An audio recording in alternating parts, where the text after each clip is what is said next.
Hi, I'm Sinclair Ashman of Reverse Design.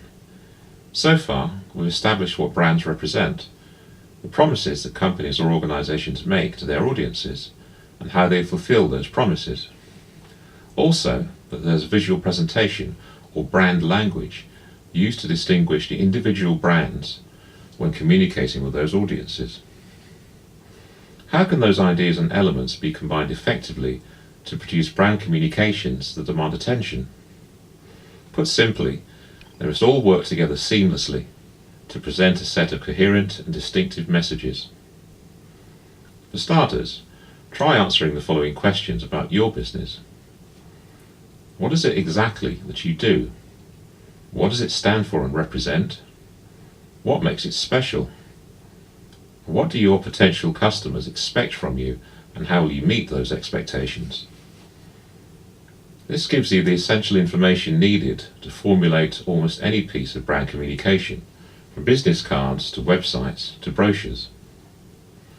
As every business will have different answers to these questions, each situation will result in very different presentations of visual and written information, which I've referred to as brand identity.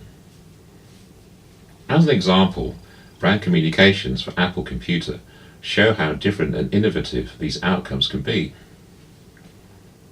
Go to YouTube and have a look at the series of Mitchell and Webb ads for Apple. Dating from 2007, the ads made direct comparisons between the attributes PCs and Macs from a user's perspective. They portrayed PCs as slow, cumbersome, complex, and not much fun to use. By contrast, Macs were presented as fast, easy to use, useful, and ready to do fun and interesting things straight out of the box. In terms of the quality of communication, here are a few things that stand out.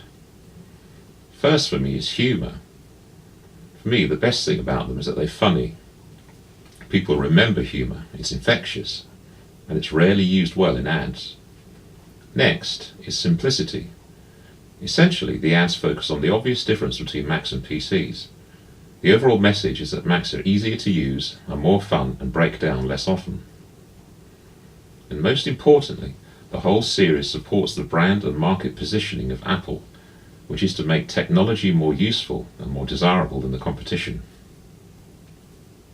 The challenge for Apple has always been to continue to deliver on these promises through every new product development and brand communication. So, what can you do to check the health of your brand and its communications? Try the table test. Gather all of your branded collateral from the last year or two and spread them out across a table, including printouts from your website pages. Are the messages consistent?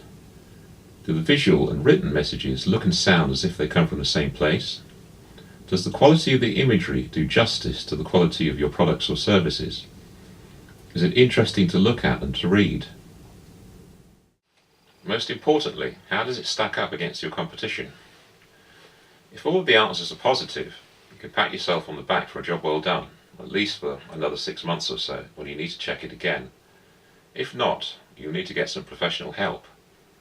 In part 9, we'll be looking at just how you can do that. See you then.